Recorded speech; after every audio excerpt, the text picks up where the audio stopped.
사랑합니다. 네, 우린 지난번 이 사무엘 말씀을 통하여 이제 이스라엘의 왕이었던 사울이 블레셋과의 전쟁에서 전사하고 지금 현재 이스라엘의 왕의 자리가 공백의 상태에 놓이게 됨을 우리가 함께 보았습니다. 이 다윗이라고 하는 인물은 사실 이 왕의 자리가 공백이 된 상태에 어떻게 보면 가장 1순위로 왕위에 오르기에 명분도 자격도 충분한 사람이었습니다. 그는 사무엘에 의해 기름을 부음을 받았지만 지금 10년이 넘게 이렇게 도망자 생활을 하고 있었고, 이제 왕의 자리가 비어 있으니 어떻게 보면 조급한 마음으로 그 자리를 자신이 얻기 위해 마음이 조급했을 수도 있지만 그는 조급해하지 않았습니다. 오늘 말씀을 보시면 다윗은 너무나도 당연한 상황, 이제 블레셋에 그는 있을 이유가 없습니다. 왜죠? 사울이 없기 때문입니다.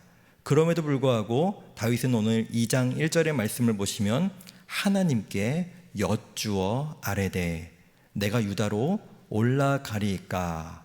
올라가라고 하시는 하나님 말씀에 거기에서 그치지 않죠. 그러면 내가 어디로 가면 되겠습니까? 라고까지 묻고 하나님의 헤브론이라고 하는 대답에 순종하여 자신의 무리들을 이끌고 헤브론으로 올라갑니다. 다시 한번 말씀드리지만 지금 다윗이 다시 유다로 들어가는 것은 누가 봐도 너무나 당연한 상황이었습니다. 어떻게 보면 이렇게 질문하는 다윗에 대해 답답하고 참 어리석다라고 얘기하는 사람이 있을지도 모르겠습니다. 그러나 다윗은 하나님께 물었습니다. 하나님께 여쭈었습니다.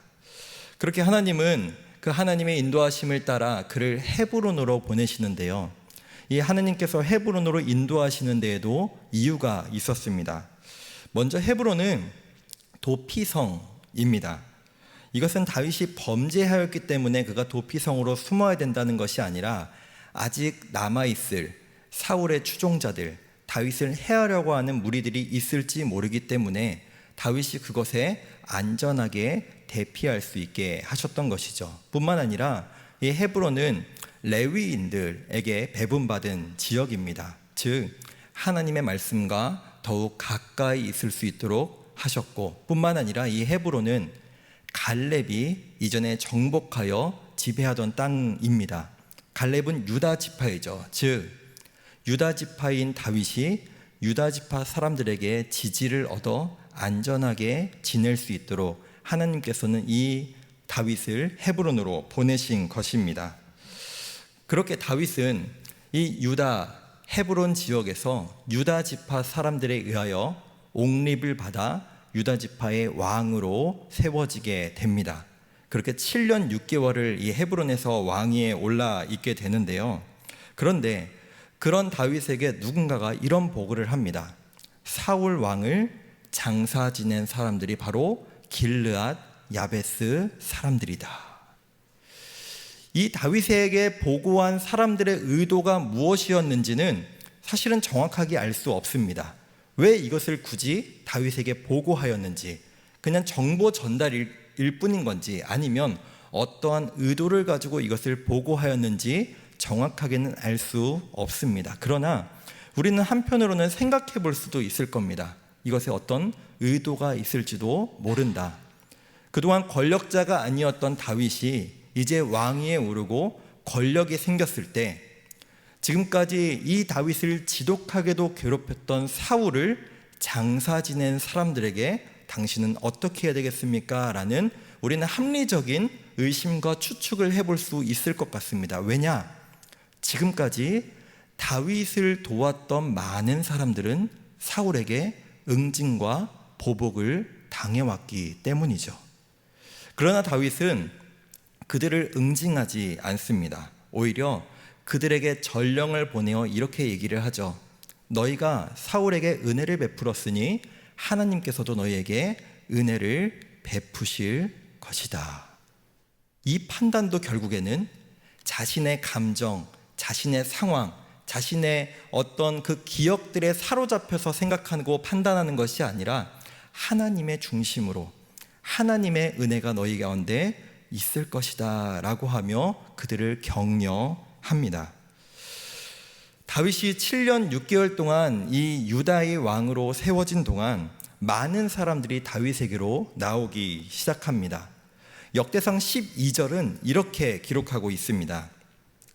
그때 사람이 날마다 다윗에게로 돌아와서 돕고자 하매 큰 군대를 이루어 하나님의 군대와 같았더라.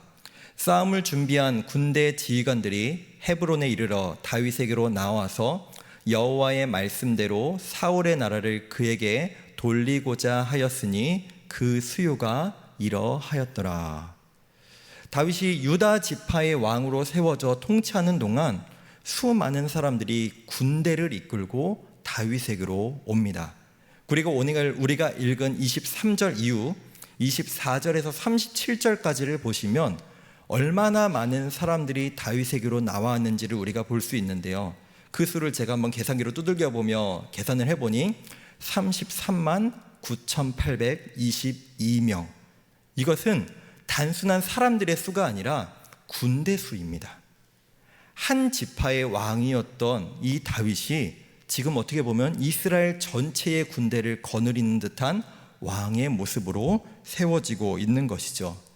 과거 다윗이 광야 생활을 약 10년 동안 하는 동안 그에게 나왔던 사람은 600명에 불과했습니다. 그러나 지금 몇 년 안 되는 이 시간 내에 많은 이 수십만이나 되는 사람들이 다윗에게로 나오는 것을 우리는 봅니다. 우리는 이 모습을 통해 살펴볼 수 있는 것, 다윗은 그가 광야에서 도망자 생활을 할 때나 지금 이 유다의 왕이 되었을 때나 그의 태도나 그의 생각, 하나님을 대하는 모습 또한 크게 달라진 것 같아 보이지 않습니다. 그러나 하나님께서는 그렇게 하나님의 길을 걸어온 다윗에게 하나님의 때에 하나님의 사람들을 붙여주시고 그에게 복을 주셨다라는 사실입니다. 그렇게 그를 강하게 하셨죠. 그렇게 다윗이 자신의 세력을 세워나가는 이 도중에 이 사울의 잔존 세력들도 자신의 그 왕의 그 권력의 모습을 재편하기 시작합니다. 아마도 사울이 죽었더라도 그의 아들이었던 요나단이 생존해 있었다면 아마도 그 왕위 계승은 어렵지 않았을 겁니다. 그러나 블레셋과의 전쟁에서 사울을 비롯한 요나단과 2명의 아들, 총 3명의 아들이 모두 죽었고 지금 현재는 이스보셋이라고 하는 아들만 남아있던 상황이었습니다. 이 이스보셋은 이 이후의 성경 말씀을 살펴보았을 때 매우 우유부단하고 왕으로서의 자격이 충분하지 않은 사람 같아 보입니다. 그래서 당시에 사울이 죽고 권력을 잡았던 사울의 사촌이자 군대 장관이었던 아브넬이 어떻게 보면 이스라엘의 거의 모든 권력을 쥐게 되었고 마하나임이라는 곳에서 이 이스보셋을 왕 위에 거의 일방적으로 세우게 됩니다. 이렇게 이스라엘 땅에는 2개의 나라가 2명의 왕이 세워지게 됩니다. 그러나 이 2개의 나라, 이 2명의 왕은 분명한 차이가 있었습니다. 한 나라의 왕은 한 사람 권력자, 한 사람의 욕심에 의하여 나라의 왕을 세웠다면 한 나라의 왕은 하나님께 기름 부음을 받았고 사람들이 그를 왕으로 추대하여 왕이 되었다라는 사실입니다. 뿐만 아니라 성경은 계속해서 이 2 나라를 비교하는데요.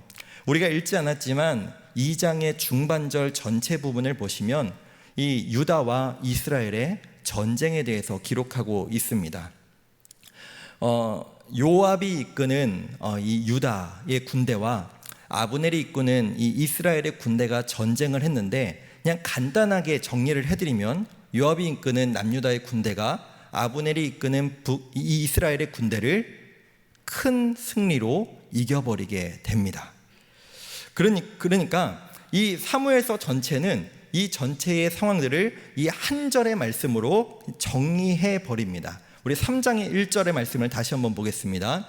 사울의 집과 다윗의 집 사이에 전쟁이 오래매 다윗은 점점 강하여 가고 사울의 집은 점점 약하여 가니라. 즉 2장 전체의 말씀은 이 3장 1절을 말하기 위해 전체 내용이 있을 뿐인 것이죠. 이 표현을 저는 이렇게 바꿔보고 싶습니다. 하나님의 말씀에 순종하고 하나님의 뜻에 따라간 다윗을 하나님께서 점점 강하게 하셨고, 사울, 하나님의 말씀이 아닌 자신의 생각대로 살아간 그 사울의 집안은 하나님께서 점점 약하게 하셨다라는 것입니다. 그리고 하나의 에피소드를 하나 더 보여줍니다. 바로 3장 2절에서 5절까지 말씀인데요. 간단히 말하면 이렇습니다. 원래 다윗은 아내가 2사람이었고 그리고 자식도 없었습니다. 그러나 왕이 된 이후로 2절에서 5절까지의 말씀을 보시면 6명의 아내로부터 6명의 아들을 얻게 되었다라고 기록하고 있습니다. 여기에서 우리가 빠지지 말아야 될 함정은, 아니 왜 다윗은 아내를 6명이나 뒀대? 일부일처제 어긋나는 거 아니야? 이것이 지금 중요한 게 아니라 자녀는 복을 뜻하는 것이죠. 지금 사울의 집안은 이스보셋 한 사람만 아들이 남아 있습니다. 그러나 다윗은 지금 아들이 6이나 됩니다. 지금 그것이 중요한 게 아니라 성경은 그냥 전적으로 다윗의 집이 강하여지고 사울의 집은 쇠퇴하고 있다라는 것을 더불어서 보여주고 있는 것입니다. 우리는 지금까지 사울의 집안이 점점 쇠퇴하는 모습, 다윗의 집안은 흥왕하는 모습을 살펴보았습니다. 이를 통하여 하나님께서는 우리에게 무엇을 말씀하시고자 하는 것일까요? 우리는 누구나 신앙생활을 하며 하나님을 섬기며 하나님이 나에게 복 주시고 은혜 주시며 하나님께서 나의 가정을 강하게 하시기를 꿈꾸고 바라며 살아가고 있습니다. 그런데 여기서 우리는 하나 질문해 볼 수 있습니다. 하나님께서 나와 나의 가정을 복 주시고 강하게 하셔야 하는 근거는 무엇인가?